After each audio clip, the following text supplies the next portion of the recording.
ഈശോമിശിഹായ്ക്ക് സ്തുതിയായിരിക്കട്ടെ. നമ്മളിന്ന് വിചിന്തനം ചെയ്യുന്നത് ദൈവത്തിൻ്റെ വചനം തരുന്ന വലിയൊരു നിർദ്ദേശം നമുക്ക് കാണാൻ സാധിക്കും. ഹെബ്രായ ലേഖനം 13-ാം അധ്യായം അതിൻ്റെ 4 മുതൽ വായിക്കുമ്പോൾ ഇവിടെ പറഞ്ഞിരിക്കുന്നത് മണവറ മലിനമാകരുത്. അതുകൊണ്ട് തന്നെ നമ്മളിന്ന് ധ്യാനിക്കുന്ന വിഷയം ഇതാണ്: മലിനമായ മണവറ മുഴക്കുന്നത് മരണമണിയാണ്. ഏതാനും വചനഭാഗങ്ങളിലൂടെ കടന്നു പോകുമ്പോൾ അത് നമുക്ക് മനസ്സിലാക്കാൻ സാധിക്കും. മണവറ മലിനമായാൽ അവിടെ നിന്നുണ്ടാകുന്ന കുഞ്ഞുങ്ങൾ, അവരുടെ സ്വഭാവം, അതേക്കുറിച്ച് നമ്മൾ തിരിച്ചറിയണം. അതുപോലെ തന്നെ അത് മുഴക്കുന്നത് മരണമണിയാണ്, അപകടകാരിയാണ് എന്നുള്ളത് നമുക്ക് അത് കേൾക്കുമ്പോൾ തന്നെ മനസ്സിലാകും. ഒരു കാര്യം പറഞ്ഞിരിക്കുന്നത്, അവിടെ മണവറ, ബെഡ്റൂം, ദമ്പതിമാർ സഹവസിക്കുന്ന ബെഡ്റൂം ഒരാലയത്തിന് സമാനമായിരിക്കണം. ആലയം എന്ന് പറയുമ്പോൾ നമുക്കറിയാം, ആലയ നിയമം എന്ന് പറയുന്നത് വിശുദ്ധിയാണ്. വിവാഹിതർക്ക് ആ വിശുദ്ധി കാത്തു സൂക്ഷിക്കാൻ പറ്റും. ദമ്പതിമാർ ദാമ്പത്യ ധർമ്മം പുലർത്തുമ്പോൾ ഒരിക്കലും അവരുടെ വിശുദ്ധി ചോർന്നു പോകുന്നില്ല. പക്ഷെ അവരുടെയും വിശുദ്ധി കളഞ്ഞു കുളിക്കുന്ന പല കാര്യങ്ങളും നമുക്ക് മനസ്സിലാക്കാൻ പറ്റും വചന വെളിച്ചത്തിൽ.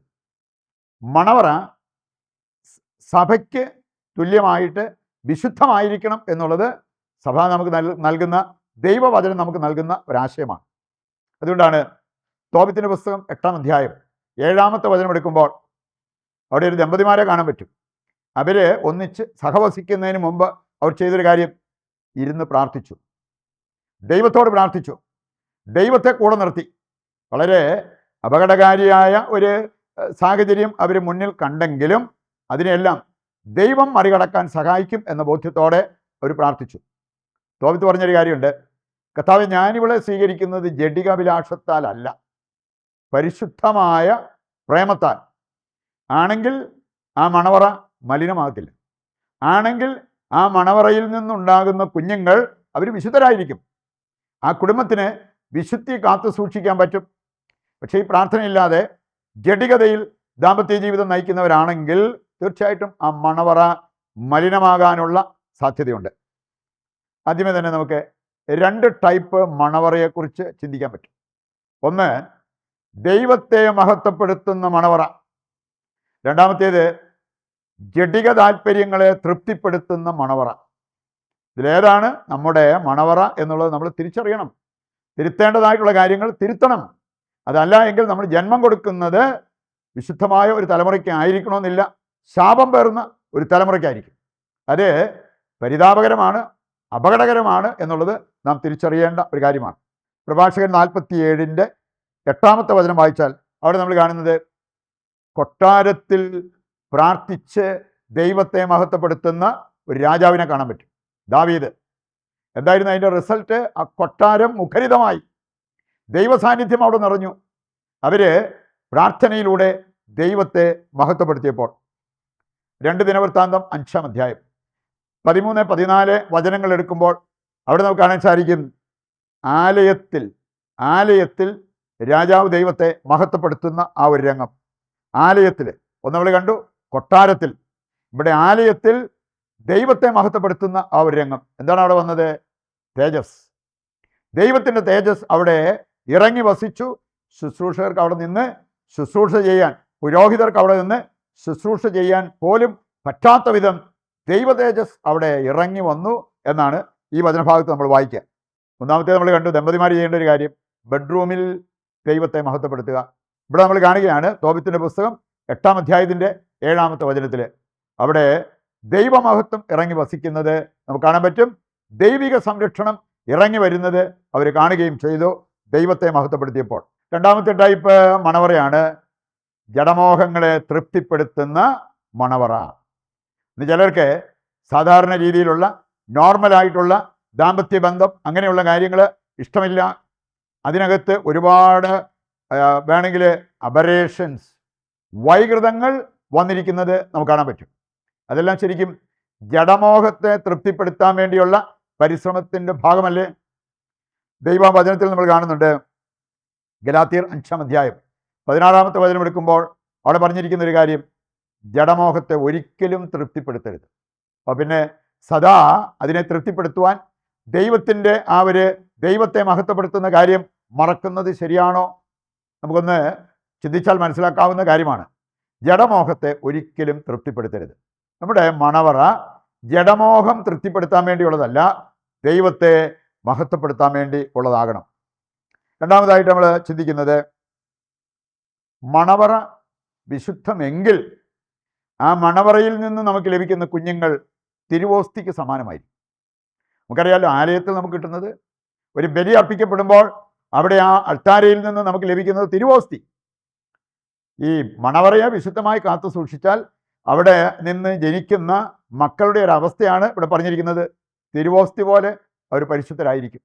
അതിന് വിശുദ്ധിയെ നമ്മൾ മാനിക്കുന്നവരായി മാറണം. ദമ്പതിമാരുടെ ഇടയിൽ ഈ വിശുദ്ധിക്ക് വലിയ സ്ഥാനമുണ്ടാകണം. അത് മറന്നിട്ടല്ല അവർ ജഡമോഹത്തെ തൃപ്തിപ്പെടുത്തേണ്ടത് എന്ന കാര്യം നമ്മൾ തിരിച്ചറിയണം. ഹെബ്രായ ലേഖനം 13:4-6 വരെയുള്ള വചനം തരുന്ന കാതലായ ചില സന്ദേശങ്ങളുണ്ട്. എല്ലാവരുടെയും ഇടയിൽ വിവാഹം മാന്യമായി കരുതപ്പെടണം. മാന്യമായി, മാനുഷികമായ കാരണങ്ങൾക്ക് വേണ്ടിയല്ല വിവാഹിതരാകേണ്ടത്, മാന്യമായി കരുതപ്പെടണം. മണവറ മലിനമാകാതിരിക്കട്ടെ. എന്നിട്ട് അവിടെ പറഞ്ഞിരിക്കുന്ന ഒരു കാര്യം, അസന്മാർഗികളെയും വ്യഭിചാരികളെയും ദൈവം വിധിക്കും. മണവറ മലിനമായാൽ ഉണ്ടാകാവുന്ന കാര്യം, അസന്മാർഗികളെയും അതുപോലെ തന്നെ വ്യഭിചാരികളെയും, ഇങ്ങനെയുള്ള കാര്യങ്ങളാണ് മണവറ മലിനമാക്കുന്നത്. അവരെ ദൈവം വിധിക്കും.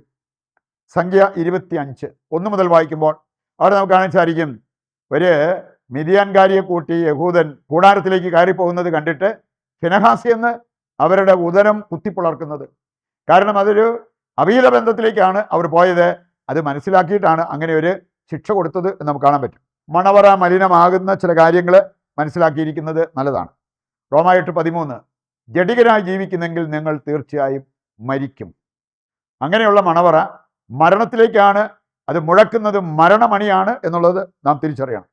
പ്രഭാഷകൻ 2:6-2 മുതൽ വായിച്ചാൽ, അഭിലാഷങ്ങൾക്ക് അടിപ്പെട്ടാൽ നീ അവസാനം വട്ടപൂജ്യമാകും, നീ ഒരു ഉണക്കമരമായി മാറും എന്നുള്ളത് പ്രഭാഷകൻ 23:16 കൂടി വായിച്ചു കഴിഞ്ഞാൽ നമുക്ക് മനസ്സിലാവും. 1 കൊരിന്തോസ് 6:18 നമ്മൾ വായിക്കുന്നത്, വ്യഭിചാരത്തിൽ നിന്ന് ഓടി അകലുക.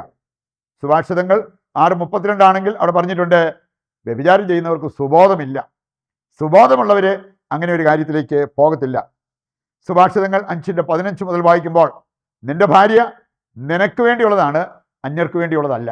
അപ്പം അന്യരുടെ ഭാര്യ അവർക്ക് വേണ്ടിയുള്ളതാണ്, നിനക്ക് വേണ്ടിയുള്ളതല്ല. ജ്ഞാനത്തിൻ്റെ പുസ്തകം 3:19 വായിച്ചാൽ, അധർമ്മിയുടെ തലമുറയ്ക്ക് ഭീകരനാശം സംഭവിക്കും. അധർമ്മി എന്ന് പറഞ്ഞാൽ, അധർമ്മം ചെയ്യാന്ന് പറഞ്ഞാൽ doing illicit deeds or acts എന്ന് പറഞ്ഞാൽ ദൈവം വിലക്കിയിരിക്കുന്ന കാര്യങ്ങൾ ചെയ്യുന്നതാണ് അധർമ്മം. അങ്ങനെയുള്ളവരുടെ തലമുറയ്ക്ക് ഭീകരനാശം സംഭവിക്കാം. പ്രഭാഷകൻ 23, 25, 26 വചനങ്ങൾ വായിക്കുമ്പോൾ അവിടെ പറഞ്ഞിട്ടുണ്ട്, അവിഹിത ബന്ധത്തിൽ നിന്നുണ്ടാകുന്ന കുഞ്ഞുങ്ങൾക്ക് എന്ത് സംഭവിക്കും? അവരുടെ വേര് പിടിക്കത്തില്ല, അവർ ഫലം പുറപ്പെടുവിക്കില്ല, അപകീർത്തിയും ശാപവും അവരിൽ അവശേഷിക്കും. ഇതെല്ലാം നമ്മളെ ഓർമ്മിപ്പിക്കുന്നത് ഈ ഒരു കാര്യം, ഈ അശുദ്ധമായ മണവറ മുഴക്കുന്നത് മരണമണിയാണ് എന്ന യാഥാർത്ഥ്യമാണ്. നമുക്ക് തിരുത്തുവാൻ വേണ്ട കൃപയ്ക്കായി ദൈവത്തോട് പ്രതിഷ്ഠാ ജപത്തിൽ പങ്കുചേർന്ന് പ്രാർത്ഥിക്കാം. ദൈവത്തിൻ്റെ വചനം ശ്രവിച്ച നമുക്ക് ആ വചന നിറവിൽ നമ്മുടെ എല്ലാ ആവശ്യങ്ങളെയും ഇതിൻ്റെ എല്ലാ പ്രാർത്ഥനാ നിയോഗങ്ങളെയും കർത്താവിൻ്റെ കരങ്ങളിൽ സമർപ്പിച്ച് ദിവ്യകാരുണ്യത്തിൻ്റെ ആശീർവാദം നമുക്ക് സ്വീകരിക്കാം. യേശുവേ നന്ദി, യേശുവേ സ്തുതി, ഹല്ലേലൂയ, യേശുവേ ആരാധന, യേശുവേ നന്ദി.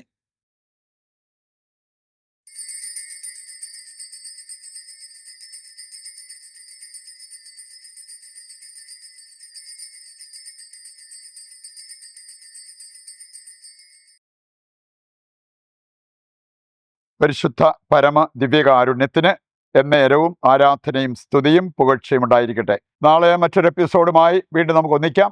ദൈവം നിങ്ങളെ സമർത്ഥമായി അനുഗ്രഹിക്കട്ടെ.